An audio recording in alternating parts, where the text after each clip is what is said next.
What occurred in the dead of night with zero fanfare might finally change everything for millions of retirees. While the country slept, a silent shift took place deep within a key government building. No reporters were alerted. No breaking news banners flashed. No official stepped before a camera. Yet, around 2 in the morning, an internal authorization was finalized, turning a long-considered proposal into active policy. The Treasury Department had just activated a program for rebates up to $2,000. On its own, that figure may seem modest. But for older Americans surviving on budgets that don't change, this move signifies something much deeper than the amount on the page. This is especially true for those who followed the rules, built careers, saved diligently, and reached their later years anticipating peace, only to watch inflation silently chip away at their foundation. What sets this development apart isn't merely the financial help. It's the method.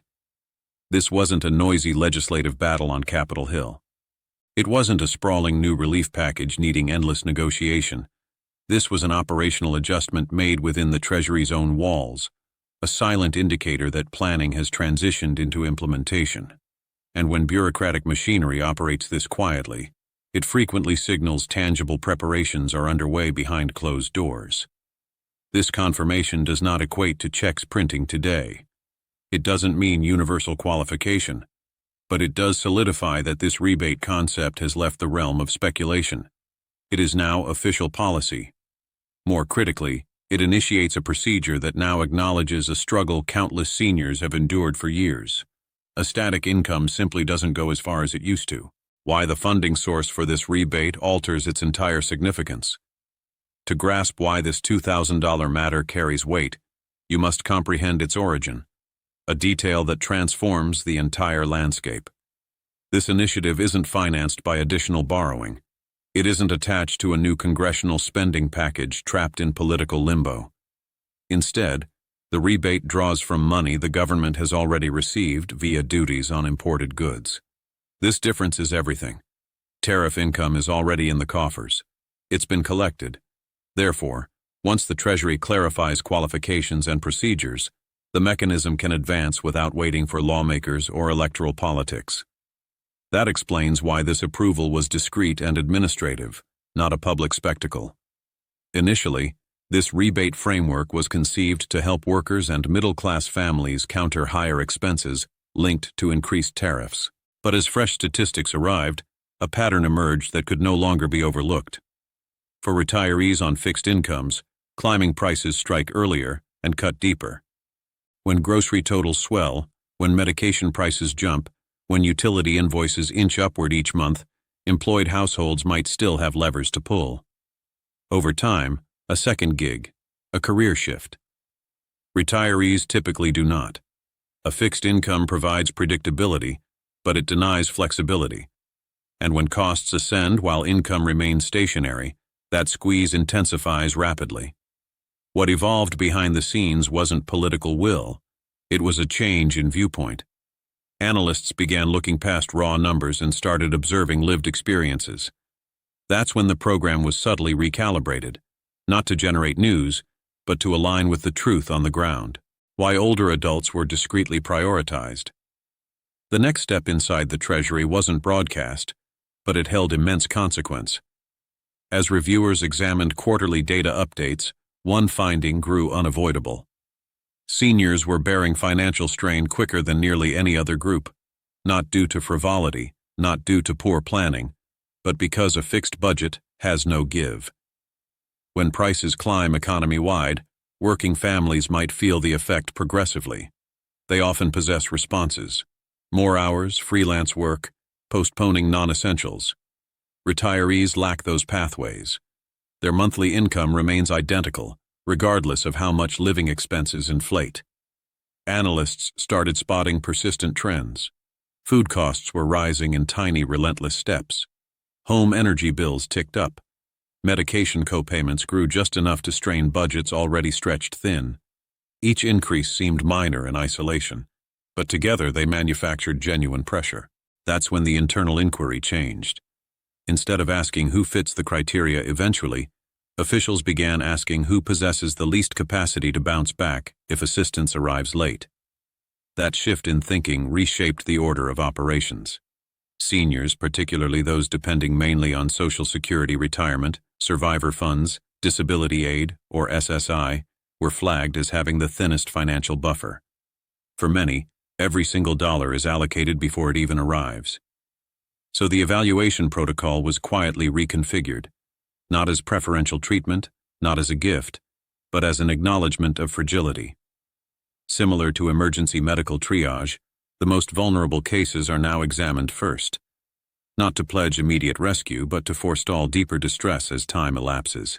What the so-called priority path genuinely implies for seniors. As whispers spread that older adults were being placed nearer the front of the assessment line, a term began circulating in hushed tones: the fast-track lane. But you need to understand what that truly represents, and what it absolutely does not. Priority does not mean instant cash. It does not mean automatic approval. And it does not mean money materializes in accounts tomorrow. What it does signify is earlier scrutiny within the system. Imagine an organized evaluation process with distinct pathways. One pathway focuses initially on homes with the slimmest financial padding and the weakest ability to withstand holdups. Many seniors living mostly on federal benefits fit here. Their cases are now examined sooner, not because they are deemed more worthy, but because prolonged waiting can trigger real difficulty. A second pathway includes households facing strain, but with some minor capacity to adapt short-term. Their reviews proceed steadily, just without the same immediacy. A third lane manages more complicated situations, higher earnings, discrepancies in documentation, or scenarios demanding extra validation before any payment can proceed. A front-of-the-line position doesn't erase safeguards. Reviews still involve verification, cross-referencing files, and confirming disbursement details. Accuracy still precedes action. In many respects, this change is about preemptive care, not haste. It aims to lower the danger that those with the smallest safety net are left in limbo while expenses continue their climb. Priority means the mechanism notices you earlier, not that it shortcuts the steps designed to secure the process. Who is most probable to be evaluated first, and why a static income is the key? As the review sequence was restructured, another question logically followed. Who, precisely, is being seen soonest? Internal guidance points to one primary trait: reliance on set federal benefits instead of regular wages. Older adults whose livelihood stems predominantly from Social Security retirement, survivor benefits, disability payments, or supplemental security income are now getting earlier attention. The rationale is straightforward, yet profound. For numerous in this group, each dollar has a designated purpose the day it lands: food, drugs, utilities, transport. There is no slack in the system. When prices edge up even marginally, there's no simple area to cut. Income thresholds seem to play a part, but not as a critique. It's about exposure. Many of the most financially strained seniors live on under $30,000 annually. Within that bracket, those receiving roughly $1,300 monthly or less are often viewed as having minimal room to maneuver. And when monthly income drifts toward $1,100, the margin for unexpected costs virtually vanishes. This doesn't translate to guaranteed approval. It doesn't mean assurances. It simply means the system recognizes that postponements at this level can precipitate hardship swiftly. Another factor quietly weighed is immutability. Most seniors cannot amplify their earnings when bills rise. A fixed benefit offers certainty, but it also imposes firm ceilings. Once that reality was fully integrated into the review model, priorities naturally tilted toward those with the smallest capacity to recover if help is tardy. The silent benefit many seniors already possess. There's another reason many older adults are being reviewed earlier, and it's one that frequently escapes attention: consistency. For years, even decades, many retirees have maintained identical details on file. The same name, the same home address, the same banking information, the same benefit origin. And while that might seem mundane inside government databases, it carries more weight than most people know. When records align neatly across Social Security, IRS databases, and benefit systems, evaluations can advance more fluidly. There's less ping-pong, fewer queries, less investigative work needed to confirm identity and eligibility. This is sometimes quietly called clean verification. It doesn't assure approval. It doesn't mean funds transfer immediately, but it does mean fewer speed bumps slow the journey. For seniors whose information has stayed constant over long periods, the system typically encounters fewer reasons to stall. Having said that, realism is crucial. Two individuals can appear nearly the same on paper yet progress at different rates. A minor detail, an old mailing address, a shuttered bank account, a name variation never corrected, can cause a file to halt temporarily. That pause isn't penalization. It is prudence. And where funds are concerned, prudence safeguards everyone. The objective of this shift isn't to hurry money out the door. It's to ensure that when money does move, it reaches the correct destination, the correct individual, the correct way. For many seniors, long-term steadiness quietly becomes an asset, one that helps the mechanism operate with less resistance. When progress seems sluggish, it doesn't indicate a problem. As this procedure unfolds silently in the background, one worry repeatedly surfaces in homes nationwide. What if my review drags on longer than my neighbors? That anxiety is natural. But here's a vital piece of knowledge. A slower pace does not mean rejection. Often delays stem from tiny particulars. An address update that never propagated across all agencies. A bank account closed long ago but still listed in records. A name adjustment that didn't fully synchronize between departments. These aren't alarms. They are simply moments where the system stops to verify precision. And precision is paramount. When public money is involved, the apparatus is built to move deliberately, not rapidly. That caution exists to shield you, to ensure funds don't route to an incorrect account or person. This is why two seniors with similar incomes and benefits may witness different timelines. One file advances smoothly because every detail matches exactly. Another pauses because a small item needs clarification. That holdup isn't punishment. It's a protective measure. It's also why patience holds such importance here. The review process isn't a contest. There's no prize for finishing first. And there's no secret cutoff you must meet. What matters most is that when the system does advance, it does so accurately. Gradual forward motion is still forward motion, and in many instances, meticulous progress is what prevents larger issues down the road, issues that can take much longer to resolve once payments have already been sent. What should seniors actually be doing at this moment?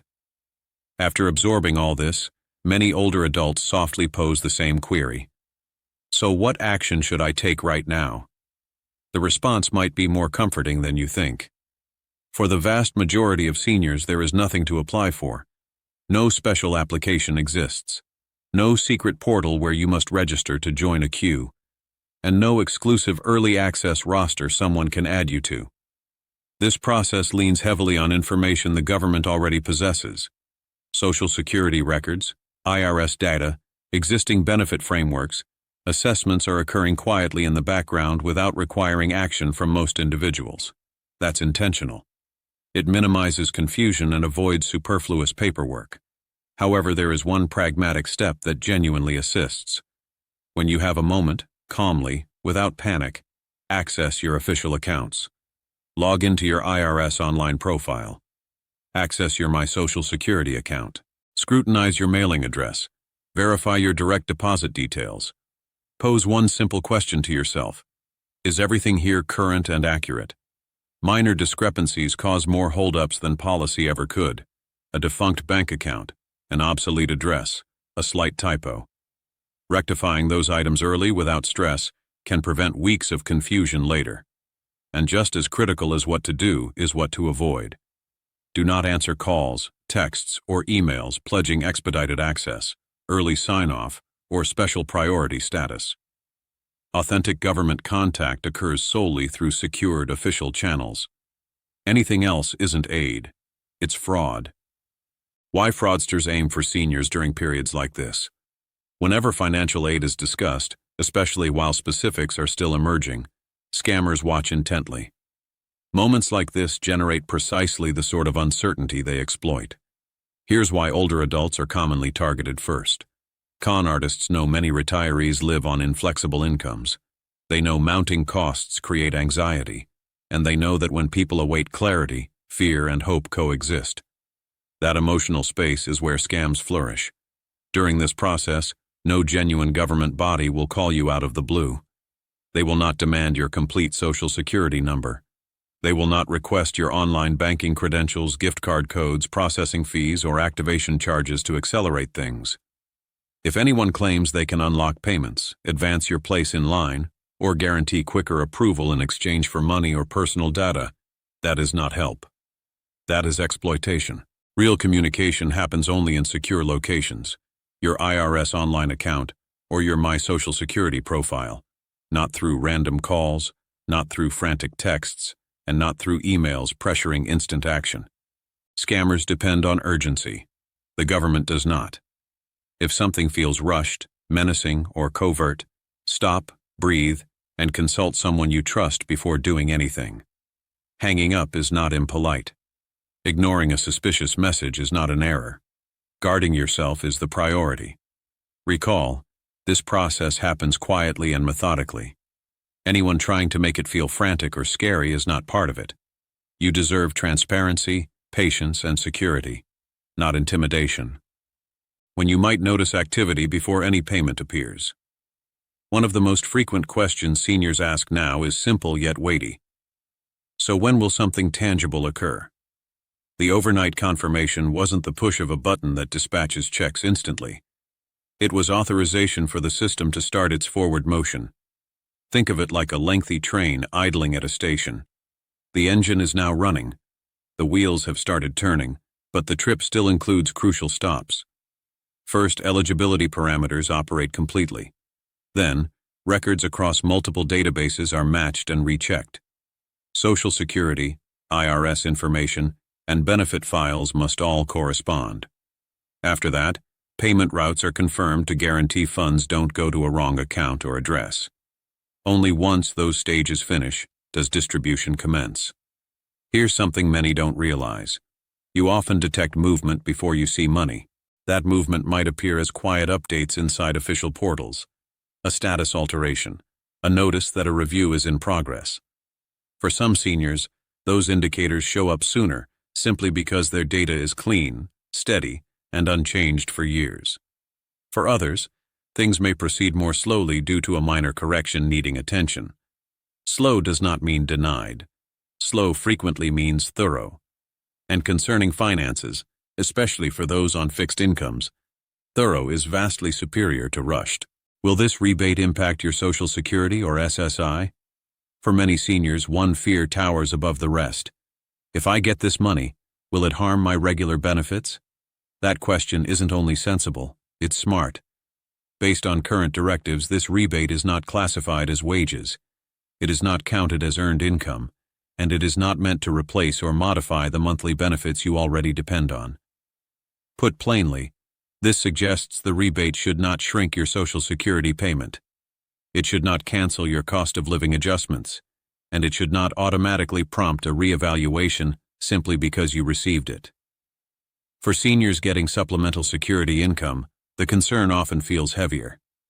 SSI regulations are stringent, and every dollar counts. Guidance indicates the rebate itself is generally not treated as recurring income. The sole scenario where it might become relevant is if a large sum remains untouched for an extended time and begins counting toward specific resource limits. That's why the most practical tactic is also the simplest. Utilize the relief thoughtfully. Use it to firm up your situation. Catch up on essential bills. Cover groceries, utilities, prescriptions, or repairs that have been quietly postponed. This rebate's purpose is to supply breathing space, not to manufacture fresh worry. Receiving aid like this doesn't paint a target on you. You are not being penalized for needing support. The review occurs before anything ever reaches you. Once it does, the goal is stability, not surveillance. Peace of mind matters just as much as the dollars themselves. How seniors can utilize this relief without inviting new risks. Once assistance like this arrives, the next question is often unspoken but deeply felt. What's the most secure way to use this without triggering issues later? The direction here is pragmatic, not complex. This rebate was never intended to sit idle in an account for months or years. It was designed to stabilize actual life, the daily pressures that silently accumulate when income is static and costs keep climbing. For many seniors, the most effective use is also the most commonplace, catching up on utility bills that were carefully deferred, refilling prescriptions without skipping doses, paying down lingering balances, addressing minor home repairs that couldn't be put off forever. Using the money this way aligns with the program's intent. It lowers stress. It rebalances the scales. And for those receiving SSI, it also helps sidestep potential concerns tied to resource limits if money sits unused too long. This isn't about spending fast or recklessly. It's about deploying relief thoughtfully in ways that safeguard your stability rather than spawn new anxieties. It's also vital to remember this money does not require you to report how it was spent. No expectation exists for you to justify your decisions. The review process happens before funds are released, not after. Aid is meant to alleviate pressure, not substitute it with dread. Using it to support your daily existence, food, shelter, health, safety, is not only appropriate, it's precisely why this program was created. Why this moment signifies acknowledgement, not merely cash. When you step back and observe what truly shifted inside the system, it becomes evident this moment isn't solely about a $2,000 rebate. It's about recognition. For years, many seniors have silently shouldered the burden of rising costs without protest. Food prices inched upward. Utility statements nudged higher. Prescription co-payments increased in small increments that seemed insignificant on a spreadsheet, but felt substantial when there was nothing left to trim. A fixed income does not flex. And when everything surrounding it ascends, there's no padding to absorb the shock. What finally changed wasn't political demand or loud protest. It was data aligning with real human experience. Treasury analysts began observing patterns that mirrored what so many retirees had already been navigating day after day. The statistics narrated a human story, one that could no longer be dismissed. This tweak in the review procedure acknowledges something long overdue. Retirement today isn't the serene, predictable chapter many were promised decades ago. It is often a delicate balancing act managed quietly and with dignity, and being seen matters. Acknowledgement carries weight. This decision doesn't solve every problem. It doesn't erase every concern, but it transmits a message that resonates profoundly. We see the strain you're under. We understand that static incomes can't stretch indefinitely. That recognition, even when it arrives without fanfare, can deliver a sense of validation many didn't realize they were awaiting, a final calming note in an uncertain season. As this process continues quietly in the background, it's important to pause and breathe for a moment. What's unfolding now isn't loud. It isn't dramatic, and it isn't crafted to incite fear or urgency. It is cautious, methodical, and rooted in reality. That alone communicates something significant. For many seniors, the toughest part of recent years hasn't merely been escalating prices. It's been the sensation of managing it all silently, adapting without fuss, making tiny sacrifices nobody witnesses, and hoping the mechanism would eventually take note. This adjustment implies that it has. Nobody is asking you to hurry. Nobody is asking you to hunt for paperwork. And nobody is asking you to demonstrate your worth. The procedure is advancing based on information already on file, engineered to deliver stability, not strain. If things feel slow, that doesn't mean you've been overlooked. If nothing changes by morning, that doesn't mean nothing is occurring. Careful motion often happens long before visible outcomes arrive. The most crucial thing now is to stay grounded. Keep your information accurate. Shield yourself from fear-driven noise. And remember that needing support isn't a shortcoming. It's part of living in a world that transformed faster than fixed incomes ever could. You've upheld responsibility for a lifetime. You deserve clarity, dignity, and peace as this unfolds. If this breakdown brought you clarity, Would you consider supporting my channel with a like? It truly helps us continue providing calm, factual updates like this one.